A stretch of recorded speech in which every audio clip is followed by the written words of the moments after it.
जय माता दी।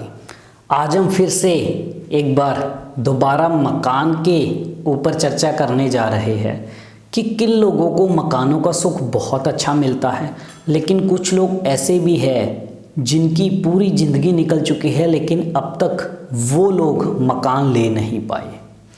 या फिर कुछ लोग ऐसे भी हैं जिनके पास रुपया पैसा है तो सही, अच्छी इनकम भी है, लेकिन उसके बावजूद भी कुछ ऐसे हालात बनते हैं जिसके कारण मकान ले नहीं पाते। मकान के लिए प्लानिंगें रहती है, पैसा भी जोड़ते हैं, लेकिन उसके बावजूद भी हालात ऐसे बन जाते हैं कि पैसा किसी न किसी कारण ऐसी चीज़ों के ऊपर खर्च हो जाता है, चाहे घर की बीमारियों के ऊपर खर्च हो जाए या किसी भी तरह से पैसे के नुकसान हो जाते हैं जिसके कारण मकान ले नहीं पाते। ये सभी लोगों की आज हम बात करेंगे, इसलिए इस वीडियो के आखिर तक बने रहिए और हमारे YouTube चैनल को सब्सक्राइब करना ना भूलिए। तो जहाँ तक मकानों की बात आती है, जैसा मैं अपनी हर वीडियो में आप लोगों को बताता हूँ कि मकान का सुख हमें शनि देव ही देने वाले हैं। अगर जन्म कुंडली में शनि देव अच्छे घरों में बैठे हुए हैं तो समझ लीजिए आपको जीवन में मकानों का सुख मिलेगा ही मिलेगा।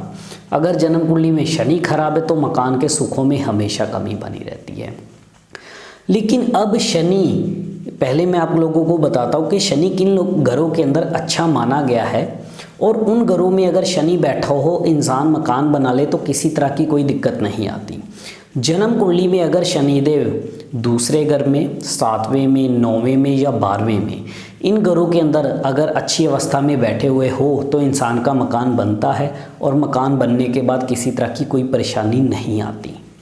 लेकिन अब शनिदेव ऐसा नहीं है कि इन्हीं घरों के अंदर अच्छा फल देते हैं। अगर जन्म कुंडली में शनि किसी दूसरे घरों में भी बैठे हो और शुभ होकर के बैठे हो, अब शुभ कैसे होंगे ये तो जन्म कुंडली के लोग है, ये पूरी कुंडली देख करके ही पता चलेगा कि शनि आपके अच्छे हैं या बुरे हैं।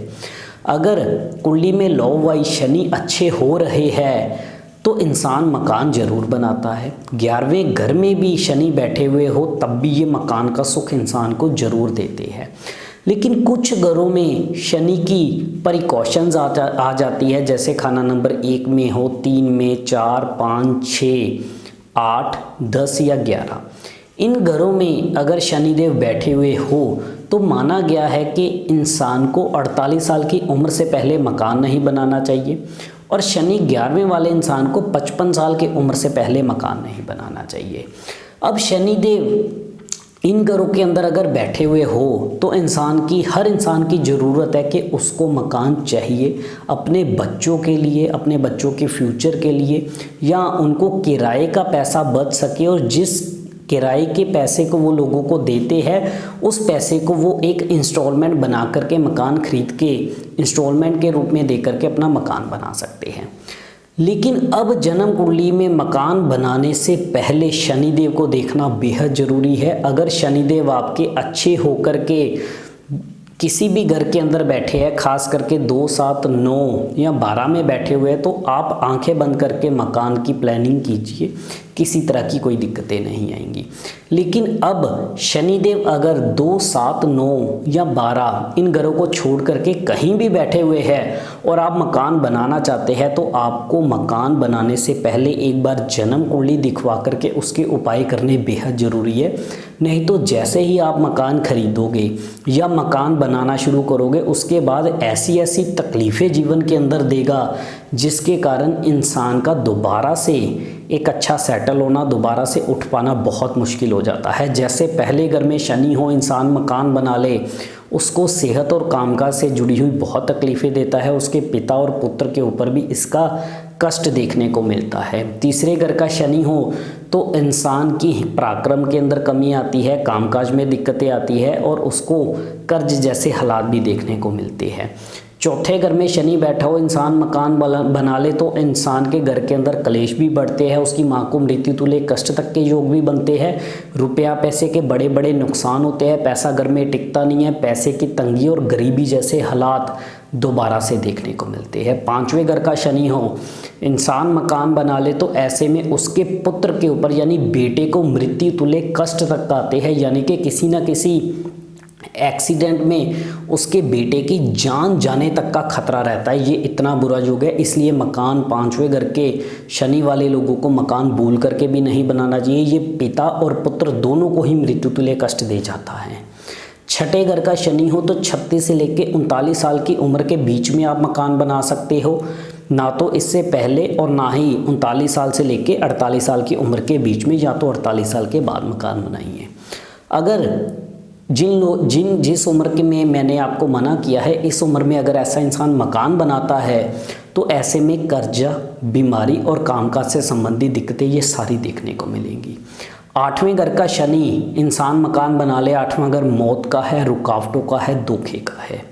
अगर इसका संबंध कहीं चंद्रमा के साथ हो गया तो ऐसे में घर परिवार के अंदर किसी ना किसी को मृत्यु तुल्य कष्ट आना, और एक के बाद एक 6 महीने साल भर के अंदर अंदर ही मृत्यु तुल्य अपने घर परिवार में ही लोगों को मृत्यु तुल्य कष्ट जैसे योग बनना या मृत्यु हो ही जाना, ये सारे हालात देता है। 10वें घर का शनि हो, इंसान मकान बना ले और ख़राब अवस्था का शनि हो तो सबसे पहले 10वां घर खुद शनि का है, कामकाज खराब कर देगा। जिस काम में भी हाथ डालेगा उसमें नुकसान होगा और उसका जो समाज के अंदर इज्जत मान प्रतिष्ठा है वो ख़त्म हो जाएगी और आए दिन उसकी बदनामियां होंगी, जोड़ों से संबंधित तकलीफें होंगी। 11वें घर का शनि बहुत ख़राब माना गया है। अगर मकान बना ले तो 11वें घर का शनि मकान का सुख तो देता है, लेकिन उपाय करके ऐसे लोगों को मकान बनाना चाहिए, नहीं तो ये मकान बनाने या खरीदने के बाद इतने बड़े बड़े कष्ट देता है, शारीरिक कष्ट, जिसमें उन शारीरिक कष्टों को भोगते हुए इंसान की मृत्यु भी होती है। यानी जिस घर में जो सा वो घर बनाएगा उसी घर में उसको बड़ी बड़ी बीमारियां होंगी, जिसके कारण उसका जीवन एक कह लो कि बहुत ज़्यादा कष्ट में होगा, जिसमें उसको मृत्यु तुल्य कष्ट जैसे योग भी बनते हैं और कामकाज भी खराब होता है, कर्जा भी होता है और बीमारियों के ऊपर खूब पैसा भी खर्च होता है। तो मकान एक ऐसी चीज़ है जो आपको कुंडली दिखवा करके ही बनानी चाहिए। अब मैं उन लोगों की बात करता हूँ जो लोग मकान बनाना चाहते हैं, जिनके पास सक्षम पैसे भी है, लेकिन फिर भी कोई ना कोई जब भी मकान बनाने लगते हैं कोई ना कोई ऐसे हालात बनते हैं जिसके कारण दवाइयों के दौर शुरू हो जाते हैं, या किसी भी कारण घर का पैसा ऐसी चीज़ों के ऊपर खर्च हो जाता है जिसके कारण मकान में फिर रुकावट आ जाती है। ऐसे लोगों को क्या करना चाहिए, हर शनिवार साबुत बादाम 1 मुट्ठी उड़द साबुत की दाल, थोड़ा सा सरसों का तेल और एक सूखा नारियल, इन सभी को मिला करके सर से 7 बार उतार के या तो किसी को दान दे दे या चलती नदी में जल प्रवाह कर दे। किसी को दान दोगे तो मिलाने की जगह इसको अलग अलग आप दान दे सकते हो, अगर जल प्रवाह करोगे तो सबको मिला करके जल प्रवाह कीजिए। और अब मैं उन लोगों की बात करना चाहता हूँ जिन लोगों के पास पैसे को लेकर के कमी भी है, उनके सोर्स ऑफ इनकम बहुत कम है, लेकिन फिर भी उनको मकान की ज़रूरत है और वो लोग मकान नहीं बना पा रहे। ऐसे लोगों को अपने लाइफ का एक नियम बना लेना चाहिए। हर रोज़ सुबह जो भी वो पहली रोटी बनाएंगे, वो पहली रोटी निकालिए, उसके 3 हिस्से कीजिए, उसकी आधी रोटी गाय को दीजिए, आधी से आधी कुत्तों और कौवों को डालिए, ये नियम बना लीजिए। दूसरा उपाय, हर रोज़ कुत्तों और कौवों को कुछ ना कुछ खाने के लिए देते रहे, दूध, ब्रेड, बिस्किट, कुछ भी जो भी आपकी इच्छा है वो आप दे सकते हो। तीसरा उपाय, भैंसे की सेवा हमेशा कीजिए। भैंसे की सेवा हर रोज़ करने से या हर शनिवार करने से शनिदेव बहुत अच्छे होंगे, जो कि मकानों के सुख जरूर देंगे। इसी तरह से हम और भी विषयों पे चर्चा करते रहेंगे। इजाज़त दीजिए। जय माता।